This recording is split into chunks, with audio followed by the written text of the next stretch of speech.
দুনিয়ার বুকে কঠিন বিপদে পড়েও কোনোদিন করি নাই। আমি আমার স্পেশাল দোয়াটা কিয়ামতের দিন আমার গুনাহগার উম্মতকে সুপারিশের জন্য রেখে দিয়েছি।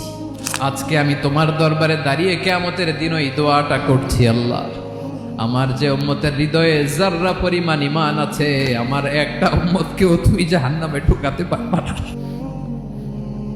বিশ্বনবী একবার ছাগলের রান খাচ্ছিলেন, খেতে খেতে বিশ্বনবী বলেন, আনা সাইয়্যিদুন নাস ইয়াউমাল কিয়ামা, আমি কিয়ামতের দিন সর্বশ্রেষ্ঠ হব, মানুষের মধ্যে সর্বশ্রেষ্ঠ সেরা আমি বিশ্বনবী। আলহামদুলিল্লাহ বলেন। বিশ্বনবী বলেন, সেদিনটা বড্ড ভয়ঙ্কর। সেদিন কেউ কারো কোনো উপকারে আসবে না, বন্ধু বন্ধুর কাজে আসবে না, স্ত্রী স্বামীর উপকারে আসবে না, স্বামী স্ত্রীর উপকারে আসবে না, পীর সাহেব মুরিদরে বাঁচাতে পারবে না, মুরিদ পীর সাহেবরে বাঁচাতে পারবে না, নেতা কর্মীর পরিচয় দিবে না, কর্মী নেতার পরিচয় দিবে না, ভাই বোনকে চিনবে না, বোন ভাইকে চিনবে না, বাবা তার সন্তানকে চিনবে না, মেয়েকে দেখে মা দৌড়ে দৌড়ে পালাবে। বড্ড ভয়ঙ্কর দিন। বিশ্বনবী বলবেন, জমিনটা এখনকার মতো থাকবে না, পুরো জমিনটা সমান হয়ে যাবে, ফ্ল্যাট। এখন তো গোল, তখন ফ্ল্যাট। সবাই এক জমিনের উপরে দাঁড়াবে, সূর্যটা মাথার কাছে চলে আসবে, সূর্যের গরমে মানুষের মাথার মগজ গলে গলে কানের ছিদ্র নাকের ছিদ্র দিয়ে বেয়ে বেয়ে পড়বে। সবাই হয়রান, পেরেশান, ক্লান্ত শ্রান্ত। মানুষগুলো বলবে বাঁচার কোনো উপায় নাই। 50,000 বছর মানুষ এরকম দৌড়াবে, চিৎকার করবে, কাঁদবে, বাঁচার কোনো উপায় নাই। সবাই বলবে, আল্লাহ যদি বিচারটা শুরু করতো, যা হবার হবে, আগে বিচার শুরু করো। বিচারই শুরু হয় না, বিচার শুরু হইতেই 50,000 বছর। আল্লাহ, 50,000 বছর, 5,000, 15,000 না, 50,000 বছরের মানুষগুলো কাঁদতে কাঁদতে বলবে, চলো আমরা আদম আলাইহিস সালামের কাছে যাই, যেন আল্লাহরে যে সুপারিশ করে, আল্লাহ আপনি বিচার শুরু করেন। কিয়ামতের ময়দানে সবাই মিলে সাইয়েদনা আদম আলাইহিস সালামের কাছে যেয়ে বলবে, ইয়া আবাল বাশার, ইয়া আউয়ালাল আম্বিয়া, ও আদম নবী, আপনি দুনিয়ার বুকে প্রথম নবী। আল্লাহ নিজ হাতে আপনারে 60 হাত লম্বা করে বানিয়েছেন, আপনার সম্মানে ফেরেশতাদেরকে সেজদা দিতে বলেছেন। দুনিয়ার প্রথম নবী, প্রথম মানুষ আপনি। আপনি আল্লাহরে যে সুপারিশ করেন যেন আল্লাহ বিচার শুরু করে। আদম আলাইহিস সালাম বলবেন, আমি পারবো না, কারণ আল্লাহ আমাকে একটা নিষিদ্ধ গাছের কাছে যেতে নিষেধ করেছিল, আমি ভুল করে এই গাছের ফল খেয়েছি। নাফসি নাফসি, আজকে আমার কি হবে আমি জানি না, আমি বড় লজ্জিত। আমারে যদি আল্লাহ জিজ্ঞেস করে কেন খাইছিল, আমার কোনো উত্তর নাই। তোমারে বাঁচামো কেমনে আমি? নবীরা থারথার করে কাঁপবে সেদিন। আদম আলাইহিস সালাম বলবেন, আমি পারবো না, মাফ করো আমাকে, আমি পারবো না। ওই যে ভুল করে গন্ধম খেয়ে ফেলেছি, নিষিদ্ধ গাছের ফল খেয়ে ফেলেছে, আমি বড় লজ্জিত, অনুতপ্ত, আমি পারবো না। আজকে আল্লাহ এত রাগান্বিত হয়েছে, আগে কখনো আল্লাহ এত রাগান্বিত হয় নাই, ভবিষ্যতেও আল্লাহ কখনো এত রাগান্বিত হবে না। আমি পারবো না, এক কাজ করো, তোমরা নূহ আলাইহিস সালামের কাছে যাও। কোন নবী? লোকেরা এবার পাগলের মতো দৌড়াতে দৌড়াতে আল্লাহর নবী নূহ আলাইহিস সালামের কাছে যেয়ে বলবে, ইয়া নবী আল্লাহ নূহ, আনতা আউয়ালুর রাসূলি ফিল আরদ, আপনি জমিনে প্রথম রাসূল। আদম আলাইহিস সালাম নবী ছিলেন, রাসূল ছিলেন না। এই দুনিয়ার বুকে প্রথম রাসূল ছিলেন আল্লাহর নবী নূহ আলাইহিস সালাম। সবাই বলবে, ও নবী আল্লাহ নূহ, রাসূল আল্লাহ নূহ, আল্লাহ আপনাকে আবদান শাকুরা, শুকরগুজার বান্দা বলে কোরআনে বলেছে। কোরআনে নূহ আলাইহিস সালামের নামেও সূরা আছে না নাই? আপনি আল্লাহর প্রিয় বান্দা, প্রিয় রাসূল। দেখেন আমাদের কি দশা, ঘামতে ঘামতে শেষ। জমিনটা তামার জমিন, সূর্যটা মাথার কাছে, কি করবো আর পারি না, ঘামতে ঘামতে আর কত ঘামবো, কত দাঁড়িয়ে থাকবো। আল্লাহরে যে বলেন বিচার যেন শুরু করে। নূহ আলাইহিস সালাম বলবেন, আমিও পারবো না, আমিও পারবো না, আমি আমার ছেলের জন্য এক কথা বলে ভুল করে ফেলছি। যখন মহাপ্লাবন হবে, আমি বললাম, আল্লাহ আমার কলিজার টুকরা সন্তান রে বাঁচান। আল্লাহ বললেন, ও নূহ, সে তোমার সন্তান না, কারণ সে ঈমান আনে নাই, সে পাহাড়ের উপর দাঁড়িয়েছে, দেখি কেমনে সে বাঁচে। ওই যে আমি একটা না বুঝে আবদার করেছি, আল্লাহ আমার উপর রেগে গিয়েছিলেন। আজকে আল্লাহ ওই ব্যাপারে যদি আমারে প্রশ্ন করে, আমার কোনো জবাব নাই, আমি পারবো না, মাফ করো। তোমরা সবাই মিলে আল্লাহর খলিল ইব্রাহিম আলাইহিস সালামের কাছে যাও। লোকগুলো পাগলের মতো খুঁজতে আরম্ভ করবে, অযুত লক্ষ নিযুত কোটি মানুষের ভিড়ে আল্লাহর খলিল ইব্রাহিমকে যেয়ে বলবে, ইয়া খলিলুল্লাহ, ও আল্লাহর খলিল, আল্লাহ আপনাকে বড্ড ভালোবেসেছেন, আপনি কাবা বানিয়েছেন, আল্লাহ আপনাকে বড্ড পছন্দ করেন। দেখেন আমাদের কি অবস্থা। আপনি যে আল্লাহর কাছে সুপারিশ করেন যেন আল্লাহ আজকে বিচার শুরু করে। আল্লাহর নবী ইব্রাহিম বলবেন, আমিও পারবো না, আমি আমার জীবদ্দশায় 3টা মিথ্যা বলেছি। কয়টা? আসলে মিথ্যা না, একটু টুইস্ট করে, কৌশল করে কথা বলেছিলেন, ওইটাকে হাদিসে মিথ্যা বলা হয়েছে। আমি জীবনে 3টা মিথ্যা বলেছি, জীবন বাঁচানোর তাগিদে কৌশল করে 3টা কথা বলেছি। আজকের এই কঠিন ময়দানে আল্লাহ যদি ওই 3টা কথার ব্যাপারে জিজ্ঞেস করে, লজ্জায় আমি মাথা দেখাতে পারবো না, আমিও পারবো না। আজকে আল্লাহ এত রেগে আছে, আগে কখনো এত রাগে নাই, পরেও রাখবে না। তোমরা সবাই মিলে বনি ইসরাইলের নবী মুসা আলাইহিস সালামের কাছে যাও। সবাই এবার যাবে মুসা আলাইহিস সালামের কাছে, যে বলবে, ইয়া নবী আল্লাহ মুসা, আপনি ছিলেন কালিমুল্লাহ, আল্লাহর সাথে সরাসরি কথা বলতেন। রব্বুল আলামিন আপনাকে তাওরাত কিতাব দিয়েছেন, আপনি যে একটু সুপারিশ করেন। আল্লাহর নবী মুসা বলবেন, মাফ করো, আমিও পারবো না। আমি দুনিয়ার বুকে ভুল করে একটা মানুষকে মেরে ফেলেছি। আমি মারছিলাম আদব শিক্ষা দেওয়ার জন্য এক থাপ্পড়, এই থাপ্পড়ে যে ওই লোক মরেই যাবে আমি জানতাম না। আজকে আল্লাহ যদি জিজ্ঞেস করে কেন মারলা, জবাব আছে।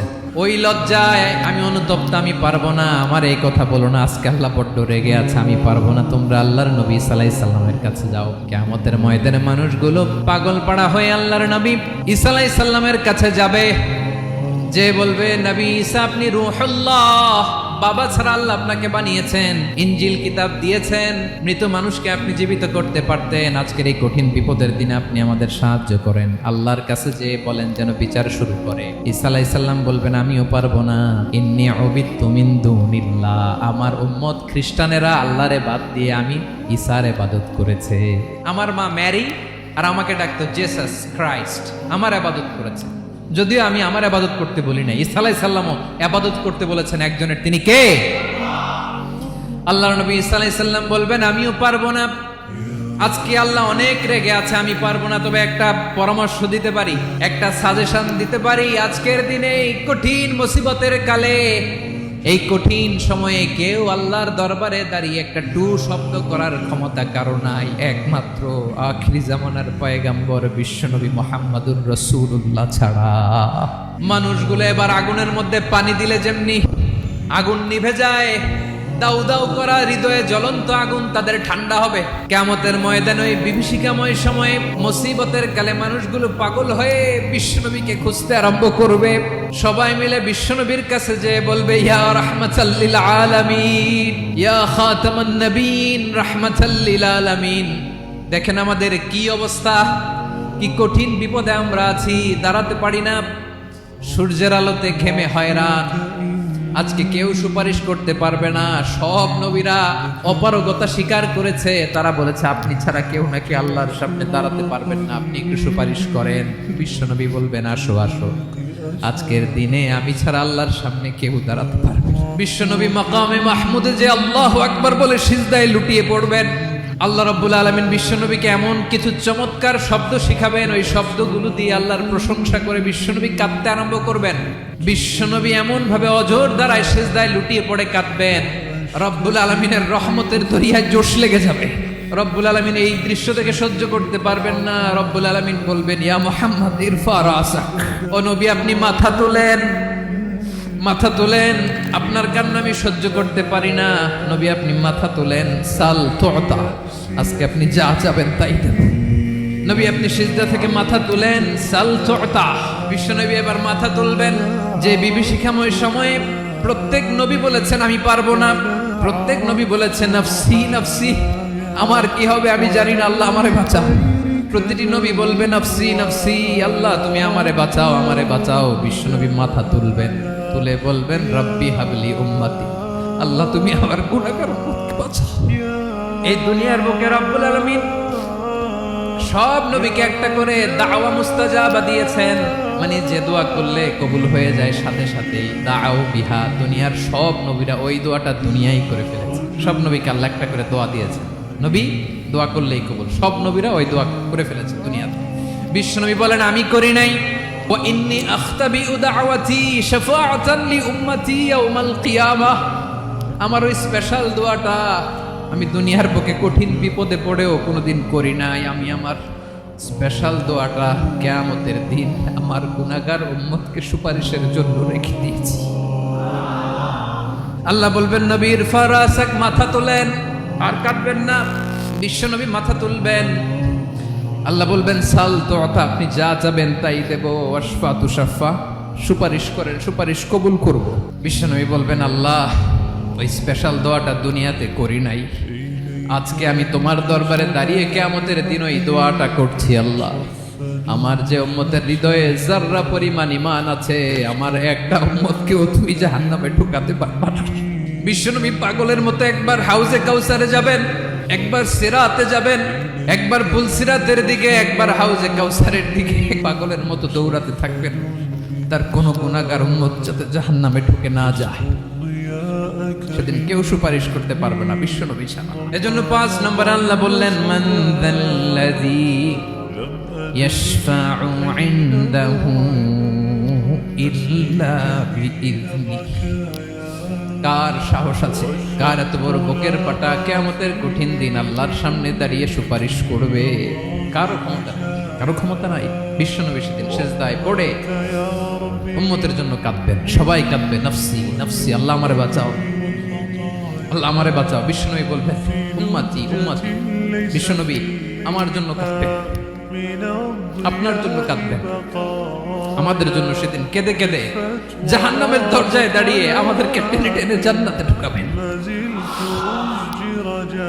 এজন্য এই বিশ্বনবীর ভালোবাসা যেন আমাদের হৃদয়ে ভরপুর থাকে। আমার ভাইয়েরা, প্রতি শুক্রবার বিশ্বনবীর উপরে বেশি বেশি যেন আমরা দুরূদ পড়ি। আমরা যখন বিশ্বনবীর সালাম দেই, দুরূদ পড়ি, একদল স্পেশাল ফেরেশতা আছে যারা বিশ্বনবীর দুরূদটা নিয়ে সরাসরি বিশ্বনবীর রওজায় যায়, যে বলে অমুকের বেটা অমুক আপনারে সালাম দিয়েছে। বিশ্বনবী নিজ কবরের থেকে নিজেই সালামের উত্তর দেয়। বিশ্বনবীর ভালোবাসা যেন আমাদের হৃদয়ে থাকে, বিশ্বনবীর সুন্নাহ দিয়ে যেন আমাদের জীবনটাকে সাজাই পারা যাবে ইনশাআল্লাহ। বিশ্বনবীর ভালোবাসা ছাড়া কেউ জান্নাতে ঢুকতে পারবে?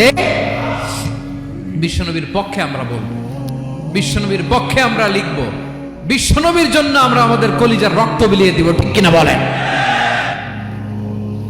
সেদিন বিশ্বনবী ছাড়া কেউ সুপারিশ করতে পারবে না।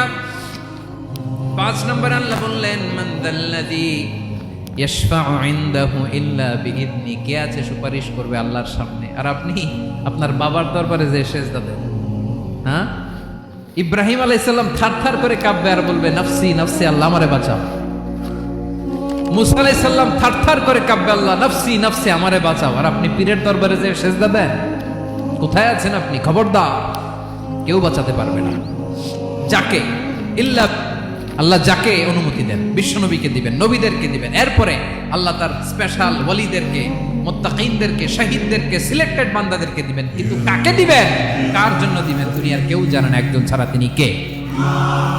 আল্লাহর ওয়ালিদেরকে, নেককার লোকদেরকে আল্লাহ সুপারিশের অনুমতি দিবেন। কিন্তু আপনি যারে মানেন, যার পায়ে সেজদায় লুটিয়ে পড়ে থাকেন, তারে যে আল্লাহ দিবেন, এটার কোনো গ্যারান্টি আছে? কথা বলেন। এজন্য জপতে হবে একজনের নাম, আওয়াজ করে বলুন, তিনি কে?